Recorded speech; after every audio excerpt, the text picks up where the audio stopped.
So how do the hormonal changes in premenopause and menopause affect the way our bodies use protein?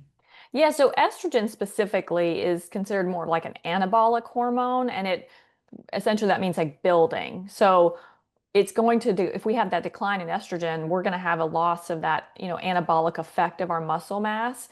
So we're really just start to naturally also lose muscle and tissue. I mean, tissues could be, you know, tissues are like skin elasticity and tendons and, vaginal health. That's all tissue. So estrogen is going to, as it declines, it really impacts all of that, metabolic health, but the anabolic ability for our bodies to stay vital. And, we really want to hold on, like I said before, to that lean muscle mass. And when we want to hold on to that, as we're losing hormones, our protein needs, like intake wise, actually go up. So you can kind of actually get away with less protein in your, let's say, your 20s. But when you're getting into those 30s, 40s, 50s, and beyond, upping your protein is one of the most powerful ways that you can counteract that metabolic slowdown and the aging process. And like I was speaking earlier about the sarcopenia and the loss of muscle, it's Mhm. not a matter of if, but when. We're Right. going to do it, but we can slow down that rate by having enough protein on our diet. So, like I said, estrogen just kind of adds a layer of complexity to an already natural process. And we have to be more and more mindful of our protein intake just to maintain. So, I think women do want good, skin and hair and nails and they want to look lean and toned and all that. But I think women have to start going, oh, how do I want to age? Not just how do I want to look, but how do I want to function as I'm getting older? So when we're looking, so obviously we're talking about some whole foods there. When we're thinking about supplements, I know I've heard you talk about isolate protein, whey, like Hmm. what are some of the differences? Like what should people be looking for? Yeah, I mean, whey isolate, pure whey isolate, which, if a protein powder will be labeled as such on just ingredient wise, that is the best of the best as far as how it contributes to your muscle mass or your muscle maintenance. Collagen is another one people rely on, which can be helpful, but it's not complete. So I don't really love to like look at that as part of your protein intake. It's more supplemental bonus, can be great for skin, hair, nails, gut health, joints, things like that.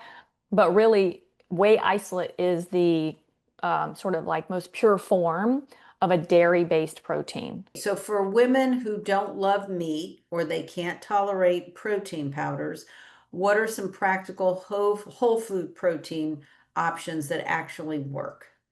Yeah, I mean, if we're just talking about meat and, as like a red meat selection, if you will, I still think you can go through things like eggs and, seafood. Those are really great options. If you tolerate dairy, you can get things like cottage cheese, one of my favorites. But if you don't like that, you've got Greek yogurt as well, or really, great options.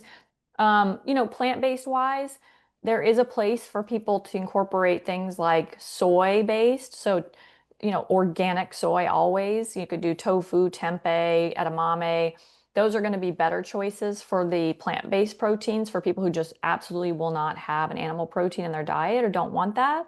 And then if you're looking more in that like having to combine things to get in enough of those amino acids, you're going to have to be pairing things like lentils with beans and quinoa and things like that to get, that completeness on board.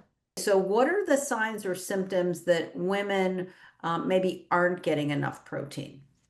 Yeah, I mean, one of the first, like even on my intake form, I have a question about cravings and like cravings after meals and things like that. And so if you're kind of finding yourself either really having just a lot of sugar cravings or cravings, throughout the day that seem weird because maybe you thought you ate a decent meal, but then a couple hours later you're needing more food, that is a sign most likely that you have either imbalanced blood sugar because you didn't get enough protein or just imbalanced blood sugar in general, because you didn't eat enough at a meal, let's say in general. But you could think of it first as a protein issue.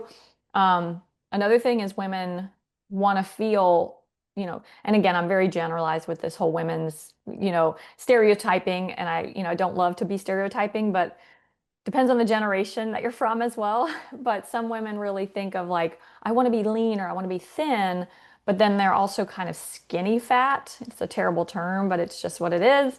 And you have to think of wanting to have muscle as well. So if you're feeling like, man, I'm working out or I'm exercising quite a bit, yet I feel skinny fat, you may not be getting the muscle, on your body that you need to have that kind of tone to you. So that can be another thing just from an aesthetics standpoint. Um, Something that I'm not sure people really connect to the protein is like brittle nails, losing hair, skin laxity as you're aging, like almost aging too fast. Some of that can be due to the lack of those essential amino acids that you need for those, pieces and parts of your body, healthy hair, skin, and nails. We talked about the slow recovery. So if you're working out and you're like, I'm not okay the next day, or I can't get back I have to take several days off to get back into another workout. That can be a low protein problem. I touched on this earlier, but really feeling like you need a boost in the afternoon of like coffee or something sweet. Again, that can just be not enough protein to keep your blood sugar stable. So that's something to pay attention to. And, sometimes the belly fat that women typically deal with and rightly so complain about, that can be something where we're not having enough protein to stabilize blood sugar, and that can contribute to increased cortisol, which then can increase the belly fat. So what's the connection between protein and weight management? Especially, we know that weight gain, like you've mentioned, around the midsection for women after 40, what's the connection with protein? Well, the weight management piece is really more about that blood sugar stability, right? Yeah. So we have to stabilize blood sugar because when we have unstable blood sugar and it's up and down all the time, we're really spiking cortisol at the same time. And cortisol is going to contribute to that belly fat, especially, but it's also just dysregulating our ability to burn the fat that we already have and then, keep our muscle mass on us. And so we have to think about the blood sugar piece first. And then, like I said, as we're losing hormones, and especially estrogen, we're less insulin sensitive, so we're more insulin resistant. We want to be sensitive, and that insulin insensitivity or resistance is what starts to actually contribute to the actual weight gain. If a woman wanted to make one single protein related change to reset her nutrition starting today, what would you recommend as the most, powerful step she can take? I mean, the first thing that is actually probably the thing I find women have the most trouble with. So it is like a big ask in a way. But if you can say, my one goal this week is going to be getting enough protein at breakfast, that is what I would start with. It sounds so simple. It is, like I said, it seems like it's actually one of the hardest things for women to do in the beginning because a lot of women are kind of conditioned to either do a simple, quick, a lot of times more carbohydrate rich breakfast or even not eat breakfast at all. But if you can start your day with those 30 grams at minimum at your breakfast, it's going to set the whole tone of the day for blood sugar, your energy, the cravings through the day, just how your metabolism is running through the day. And a lot of women I work with, if we can get that first meal in, the whole day is easier. And it just makes the shift in their body composition happen faster, even though at first it just feels like such a big ask. And sometimes we have to tiptoe into it.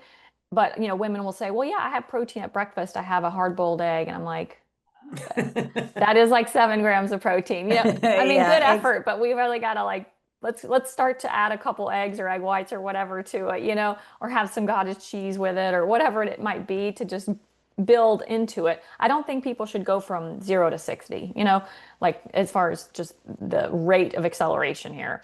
We have to sometimes slow walk it in there, and that's fine, but being more mindful of like and learning too. Okay, how much protein is an egg? 7 grams. Like it does take that time and reps to learn it. And that's why I love working with people one-on-one is to give them that like tailored advice on what they like and what their preferences are and how to incorporate stuff like this into their lifestyle as well.